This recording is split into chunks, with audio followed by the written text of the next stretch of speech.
बदलापूर पूर्व पोलीस ठाण्याच्या अगदी हाकेच्या अंतरावर असलेल्या आपटेवाडी शंभूराजे चौक भागामध्ये संजय वानखेडे या सामाजिक कार्यकर्त्यावर तीक्ष्ण हत्यारांनी जीवघेणा हल्ला झालाय। मतदारांच्या मनामध्ये दहशत निर्माण व्हावी आणि मतदार मतदानासाठी बाहेर पडू नयेत यासाठी हा हल्ला करण्यात आल्याचा आरोप जखमी वानखेडे यांनी केलाय।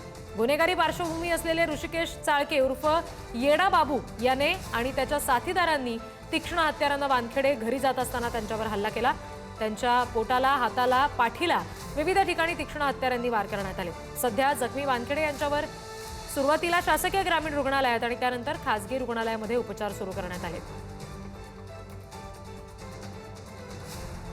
हे लोकांनी बाहेर नाही पडावं म्हणून, लोक डिस्टर्ब व्हावं म्हणून, लोकांच्या मनामध्ये भीती पसरावं म्हणून, मतदानाची टक्केवारी कमी व्हावं म्हणून हा माझ्यावरती हल्ला झालेला आहे। आणि असं हा कोणावर झाला नाही पाहिजे। आचारसंहिता असताना पोलिसांचा राऊंड अप नाही, काही नाही, आणि म्हणजे माझ्या घराच्या बाहेरच झालं आहे। हे खूपच दुर्दैवी गोष्ट आहे, चुकीची गोष्ट आहे। याचा मी खरं निषेध करत असतो।